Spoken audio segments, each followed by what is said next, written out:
Hi, today we're going to talk about getting ready for Passover and what it entails to get ready for Passover. What do you need to do? The first thing you need to do is spring cleaning. Yes, spring cleaning, that's what I said.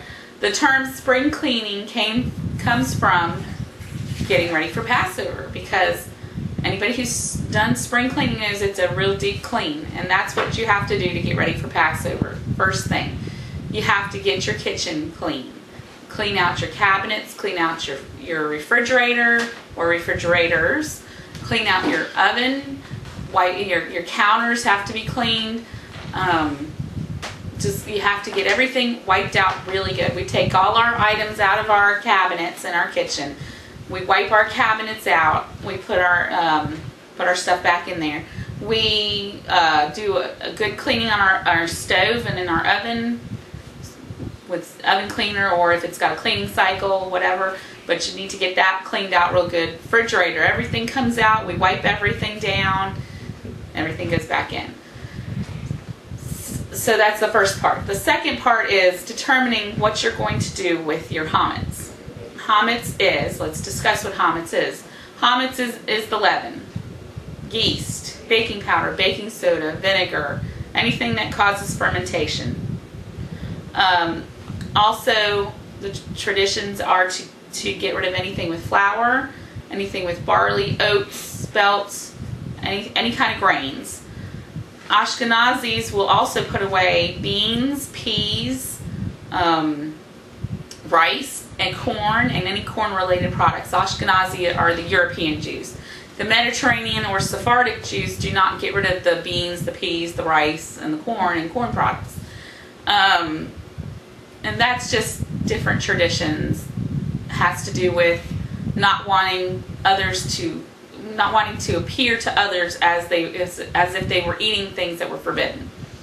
So now you got to determine what you're going to do. We are Sephardic. We follow Sephardic tradition. We do not put away rice, beans, corn, peas, or any of that. We do put away all the leaven stuff, the things that are mentioned in the Bible. We do, now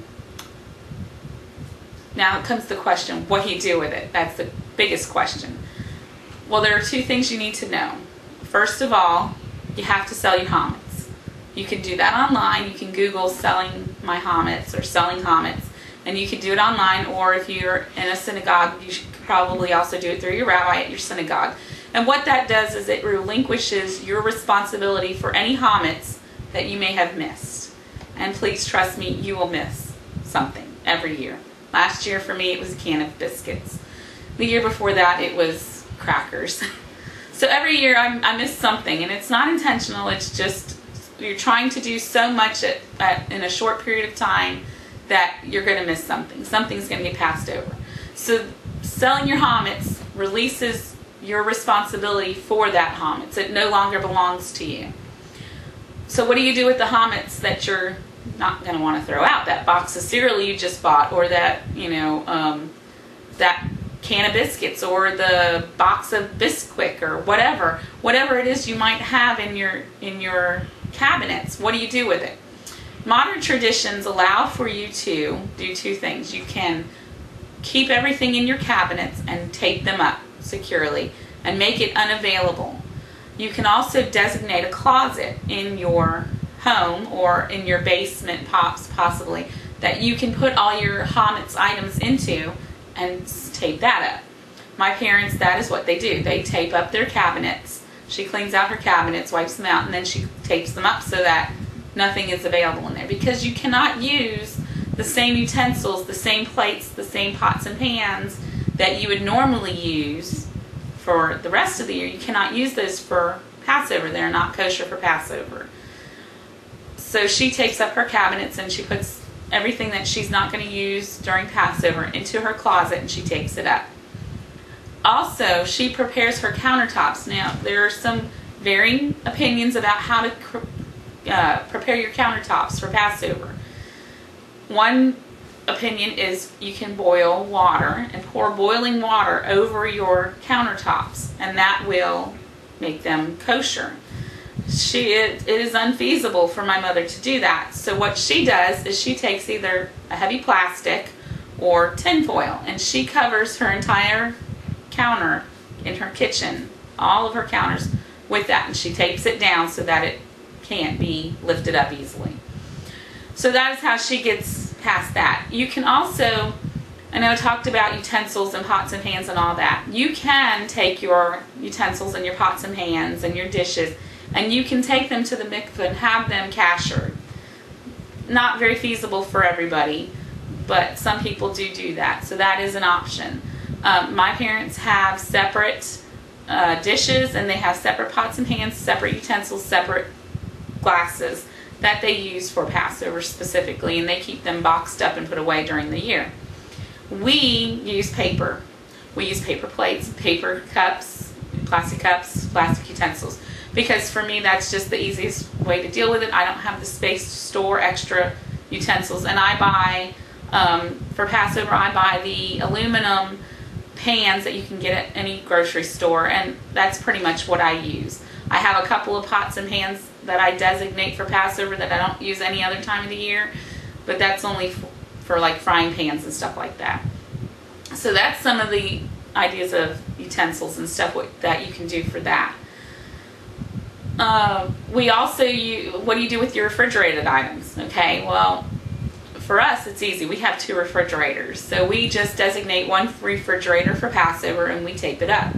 And for us it's easy because it's outside on the carport, so it's technically out of the house. So that's, but what do you do if you don't? Well, try not to buy any ketchup or mustard or barbecue sauce or anything that you're going to use that's going to have hummus in it, the last couple of weeks, maybe a month before Passover starts. That way you can use up that stuff and toss it out and then buy it again after Passover. That's the easiest way I can recommend to deal with only having one refrigerator. And a lot of people have to deal with that.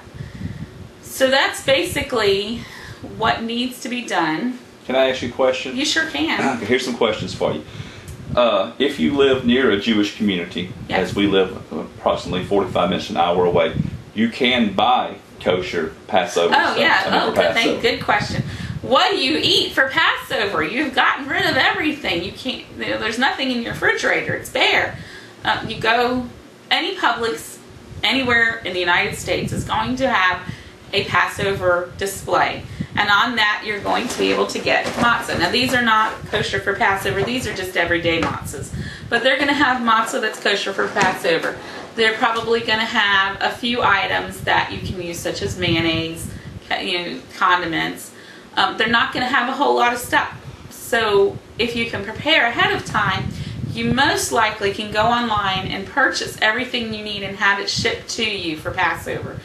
Us, luckily, like Mike just said, we're not that far from Atlanta. We're a 45-minute drive to Atlanta, and we can get cereal and pancake mix and brownie mix and all the condiments we need. And everything we need for Passover is right there.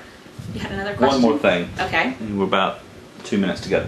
What about, for instance, let's say this is our first year, and there's a lot of information on this video, and it's overwhelming. Right. Don't be overwhelmed. Yeah, exactly. Don't be overwhelmed. Please don't be overwhelmed.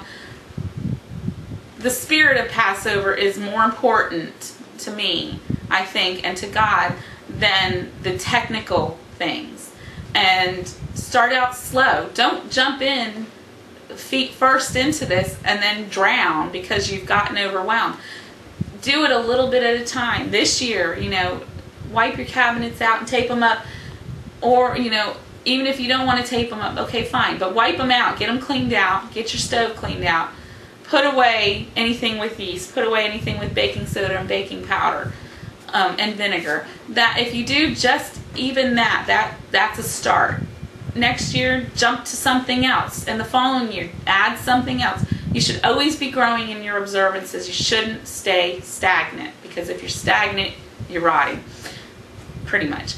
So that's what I can say. Don't get overwhelmed. Just take it a step at a time and a day at a time. And as always, we're here for you guys. If you have any questions, just ask.